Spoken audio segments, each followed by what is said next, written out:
Ce blé a reçu 700 litres hectares de thé de compost oxygéné pour augmenter sa vigueur, le protéger et stimuler la vie du sol. Aymeric Saboureau est l'un des rares agriculteurs à produire lui-même ses TCO à la fois en grande quantité et avec une grande rigueur méthodologique. Sa ferme est située à Latillé, à une trentaine de kilomètres de l'ouest de Poitiers. Cela fait seulement 3 ans qu'il a repris l'exploitation qui fait 60 hectares de limon battant à silex. Il a dû se contenter de cette surface pour débuter. Aussi travaille-t-il parallèlement au silo de la coopérative. Il pratique une agriculture sur sol vivant et n'a apporté aucune fumure de fond sur ses parcelles de blé. Donc l'implantation des blés, là, c'était derrière un sorgho grain récolté le 2 novembre et j'ai implanté les blés le 6 novembre. J'ai semé à peu près à 350 grammes mètre carré. J'ai fait un anti-raminé dans le mois de décembre à 0,55. Après j'ai fait un antidicote au mois de mars. J'ai mis 50 unités dans le mois de février. Après, j'ai passé 350 litres de TCO dans le début mars. Après, je suis repassé à 100 unités d'ammonitrate fin mars. Et juste derrière, j'ai fait un TCO à 350 litres hectare. Et voilà, c'est toutes les interventions que j'ai pu faire sur les blés. En fait, ammonitrate, c'est pour la simplicité, quoi. C'est vraiment la simplicité. Après, je pense qu'il va falloir que je change mes formes d'apport. Et je pense aussi, comme je disais ce matin, avec les analyses, plus les échelonner quoi, que ce que j'ai fait cette année, quoi. Sur les moyennes qu'on a avant, 65 à peu près quintaux hectares, c'est ce que... Après celle-là, je pense plutôt vers les 60 là, cette année. Sans charge, on va dire, derrière de produits de protection de culture, quoi. Comme avec le semoir, hein, je suis à peu près à 6 litres hectare, 6 litres de gasoil hectare. Ma consommation de gasoil est vraiment infime, je veux dire. À l'hectare, moissonneuse, tout compris, je suis à 40 litres hectare. Donc, voilà, avec implantation de couverts et culture. Voilà. Sitôt la récolte, pour laquelle il laisse la paille, Aymeric Saboureau remplit à nouveau son semoir. Vraiment tout ce que je peux mettre. Et aux alentours de 150-200 kg hectare. Donc après, là, les kilos hectares, c'est difficile à mettre, mais avec des pois, une févrole, ça va très vite en kilo hectare, mais il y aura de la vesse, il y aura des graminées aussi. Et pour repartir sur un double couvert, donc été, que en légumineuse, pour repartir sur un printemps derrière. L'investissement le plus important qu'ait fait Aymeric Saboureau, c'est celui de son semoir de semis direct, un Weaving GD 400T. Je vais vous parler d'un semoir que j'ai choisi donc à disque incliné.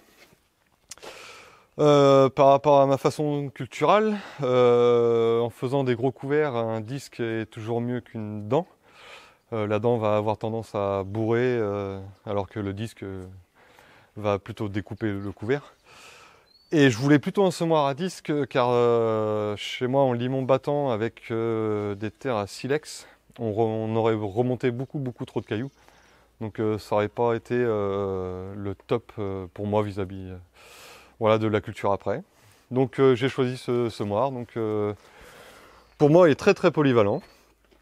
Il y a juste un truc que je regrette peut-être un peu, c'est le poids de l'ensemble du semoir qui est peut-être un peu lourd. Donc sur des semis d'automne assez tardifs, comme là cette année on a eu sur les blés où j'ai semé le 12 novembre, c'était très limite. Donc voilà, sinon après j'ai pu faire dans toutes les conditions avec ce semoir. Franchement ça a été royal. Maintenant c'est juste la prise en main qui a été un petit peu plus difficile, mais sinon tout était correct pour moi.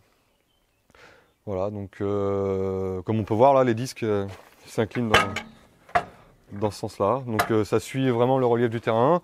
S'il y a un caillou, ça va aussi pouvoir éviter. Donc voilà. Il n'y a pas besoin de puissance pour mettre devant. Donc moi j'ai un 135 mais avec un 90-100 chevaux sur du plat, ça va très très bien. Il y a juste un truc, c'est pour avoir quand même une pompe hydraulique assez importante sur le tracteur. Car la turbine consomme quand même pas mal. Donc après sinon il y a un autre moyen, c'est de mettre une turbine à part et puis voilà. Branché sur la prise de force et tout va très bien. L'intérêt du disque incliné pour moi c'est pour les pailles. Donc après une récolte de blé par exemple, moi je moissonne assez haut pour prendre que les épis. Hein. C'est par rapport à la moisson pour aller le plus vite possible, garder quand même une couverture de la terre pour éviter un assèchement. Donc en fait, il me reste beaucoup de paille et en ayant le disque incliné, ça évite d'avoir de la paille dans le fond du sillon. Donc voilà, même s'il y en a toujours un peu, mais c'est infime quoi. À l'achat, il y avait une seule trémie, donc la principale, la grosse, et moi j'ai rajouté 2 petites dessus. Voilà, ça me permet de semer par exemple une luzerne avec une grosse graine, si on veut faire que 2 graines. Voilà, qu'est-ce que... J'ai aussi incorporé de la veste et des micros aussi. J'ai mis des micros en bactéries, microstart, voilà. Pour détruire son couvert au moment du semis, Aymeric Saboureau a modifié un ancien rouleau. C'est un rouleau faca, mais moi je n'appellerais pas ça un rouleau faca parce que je ne cherche pas à brasser non plus de la terre. Je veux vraiment pincer les tiges des plantes des couverts en place. Donc en fait j'ai pris un ancien rouleau spire où j'ai enlevé une spire et j'ai soudé des cornières dessus. Voilà. Donc là on peut voir les cornières. Ici. Et en fait c'est vraiment le pincement des tiges qui fait mourir la plante. Donc là on voit bien le travail du rouleau aussi. Le travail du rouleau qui est venu pincer les tiges en fait. Là, ici, une autre fois ici. Donc en fait, donc là on voit qu'elle reprenne un peu quand même. Mais comme la tige est pincée, ça va vraiment mourir. On arrive dans une parcelle où il y avait un couvert de févrole implanté. Et j'ai semé un sorgho il y a à peine 15 jours. Ici, donc le couvert donc, de févrole était à peu près 1,80 m au moins, facilement. Donc j'avais fait une pesée du couvert avant, là, en verre. J'étais à 28 tonnes de matière. Voilà, là on voit encore de la fraîcheur. Et vraiment ici en dessous, on voit bien. Puis on prend la terre. Donc là voilà, je parlais des silex tout à l'heure, voilà ce que j'ai. Quand on prend la terre, vraiment. Voilà. C'est pas une grosse. Et on peut voir donc, le disque. En fait, le disque il travaille vraiment comme ça là. Comme ça. Il travaille sur cette optique là. Et en fait, il va déposer la graine, mais vraiment dessous. Donc là, on voit même. Et la plante sort vraiment. Elle sort pas dans le sillon, elle sort vraiment dans la terre quoi. Le sillon est mis comme ça.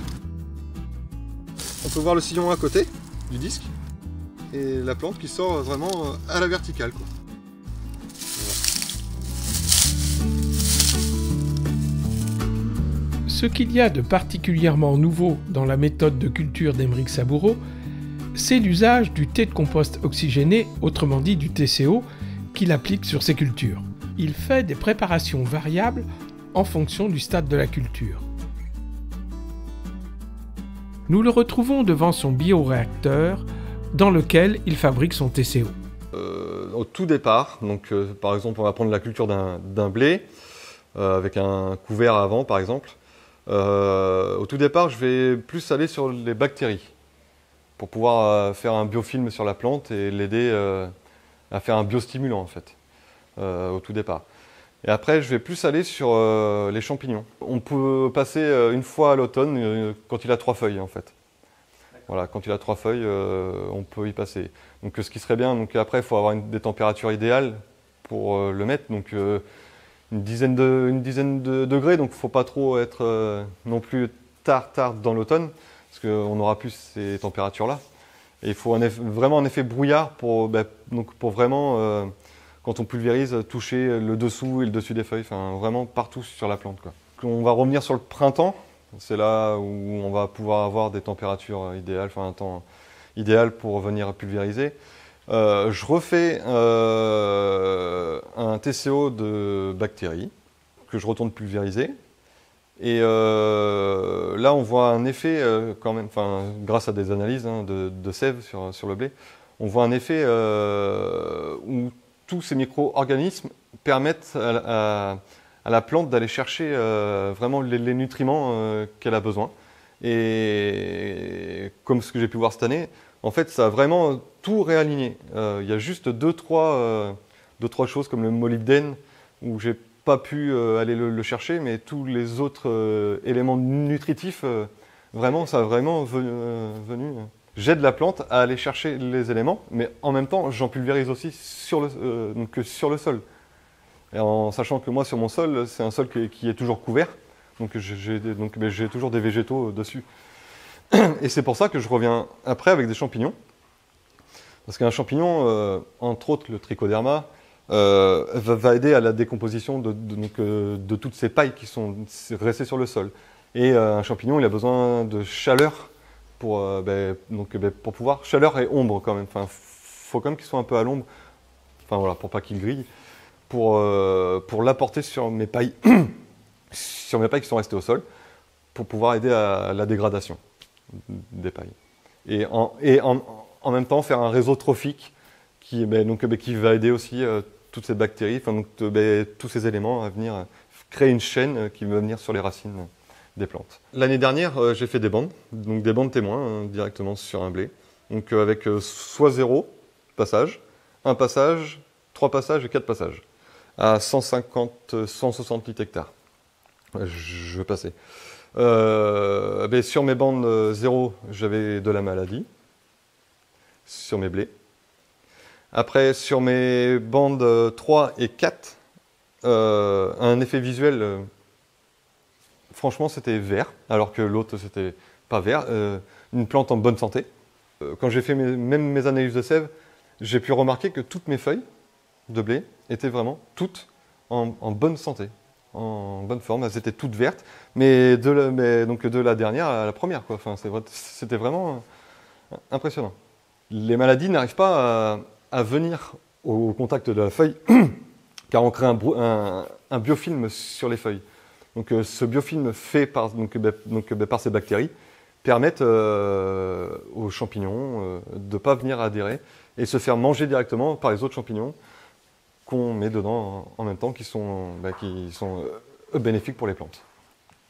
Et après, sur la fin, à la moisson, c'est ce que je voulais voir aussi.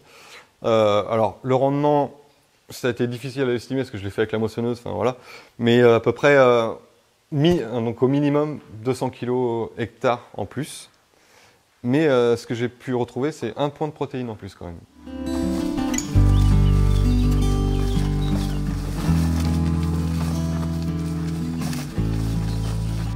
Alors, je suis engagé depuis que je me suis installé, donc ça va faire 3 ans.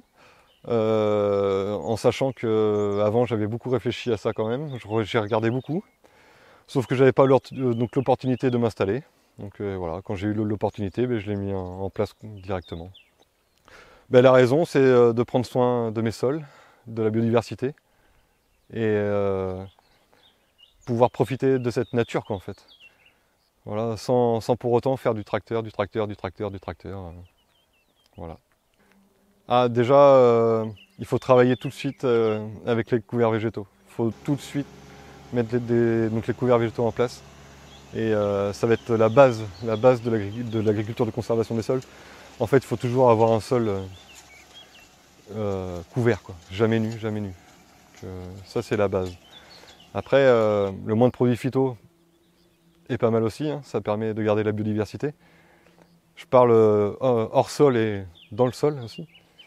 Parce que on n'a pas l'impression, mais les phytos tuent quand même des micro-organismes. Alors moins on en mettra, mieux on se portera. Quelquefois je me dis dans ma tête, comme j'ai que les désherbages, pourquoi pas passer en bio? Et puis comme je suis équipé d'un trieur, pourquoi pas trier? Ça me tourne beaucoup dans la tête. Ouais. Pour moi le bio, je pense qu'on est capable de le faire sans travailler le sol. Ou vraiment un minima, quoi. Juste en surface. Et c'est tout. Hein. Pour moi on n'a pas besoin de...